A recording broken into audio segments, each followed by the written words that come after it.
எல்லாருக்கும் வணக்கங்க. இன்றைக்கி கொத்தமல்லி சாதம் செஞ்சு பார்க்கலாங்க. அதுக்கு ஒரு கைப்பிடி நிறையா கொத்தமல்லி எடுத்துருக்குறேங்க.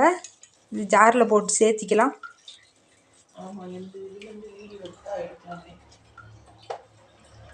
இஞ்சி ஒரு துண்டு சேர்த்துக்கலாங்க.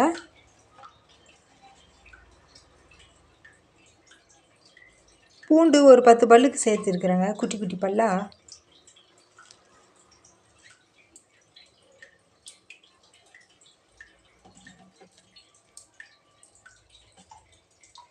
பச்சை மிளகாய் ஒரு 5 மிளகாய் சேர்த்துக்கலாங்க. காரம் எவ்வளோ தேவையோ அதுக்கு தகுந்த அளவுக்கு சேர்த்துக்கலாங்க. இப்போ இது நல்லா அரைச்சிக்கலாங்க ஜாரில். வானல் வச்சு எண்ணெய் ஒரு 3-4 ஸ்பூன் விட்டுருக்குறேங்க. இப்போ கடுகு கொஞ்சமாக சேர்த்துக்கலாம்.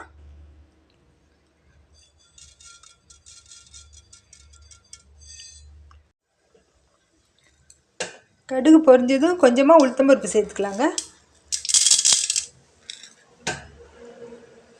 கடலைப்பருப்பு கொஞ்சம் சேர்த்துக்கலாம்.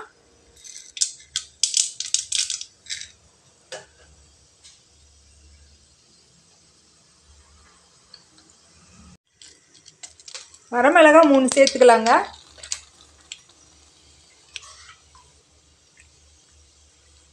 பெரிய வெங்காயம் அரிஞ்சு வச்சுருக்கிறேங்க, சேர்த்துக்கலாம். வெங்காயம் வதங்கிடுச்சுங்க. கடலக்காய் வேர்க்கடலை கொஞ்சம் வச்சுருக்கிறேங்க, இது சேர்த்திக்கலாம்.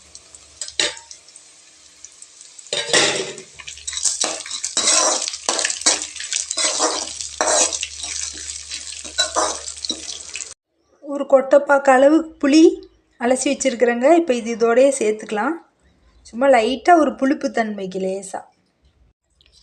கருவேப்பிலை ஒரு 4 கருவேப்பிலை போட்டுக்கலாங்க, 4 தலை.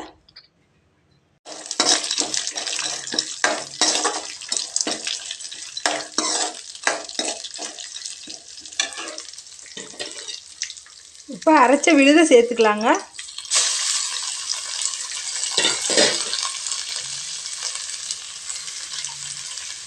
கழுவுன தண்ணி கொஞ்சமாக சேர்த்துக்கலாங்க.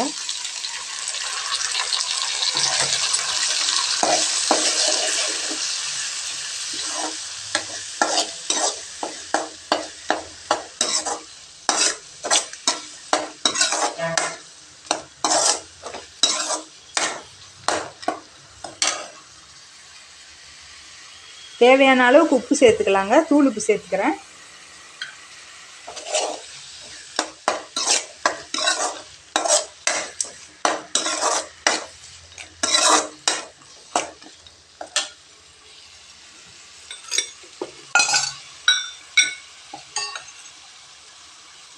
பெருங்காயத்தூள் கொஞ்சமாக சேர்த்துக்கலாங்க. விருப்பப்பட்டால் சேர்த்துக்கலாம், இல்லைன்னா தேவையில்லை.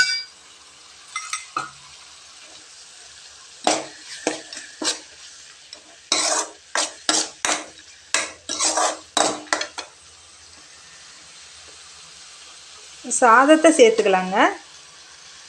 சாதத்து மேலே ஒரு ஸ்பூன் எண்ணெய் விட்டுக்கலாங்க கொஞ்சமாக. சாதத்தை போட்டு நல்லா கிளறி எடுத்துக்கலாங்க. சாந்து எல்லா இடத்துலையும் படுற மாதிரி கிளறி எடுத்துக்கலாங்க. தேவையான அளவுக்கு உப்பு சேர்த்துக்கலாம். சாதம் நல்லா உதிரி உதிரியாக இருந்தால் நல்லாயிருக்குங்க. நான் போட்டதே கொஞ்சமாக குழஞ்சிடுச்சு, அதனால தான் மேலே எண்ணெய் ஊற்றினேன் சாதத்துக்கு.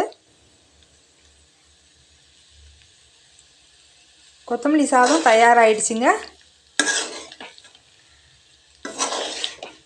உப்பு காரம் பார்த்து அடுப்பை நிறுத்திடலாங்க. கொத்தமல்லி சாதம் தயாராகிடுச்சுங்க. இந்த மாதிரி செஞ்சு சாப்பிட்டு பாருங்கள், நல்ல சுவையாக இருக்குங்க. இன்னொரு வீடியோவில் பார்க்கலாங்க. நன்றிங்க.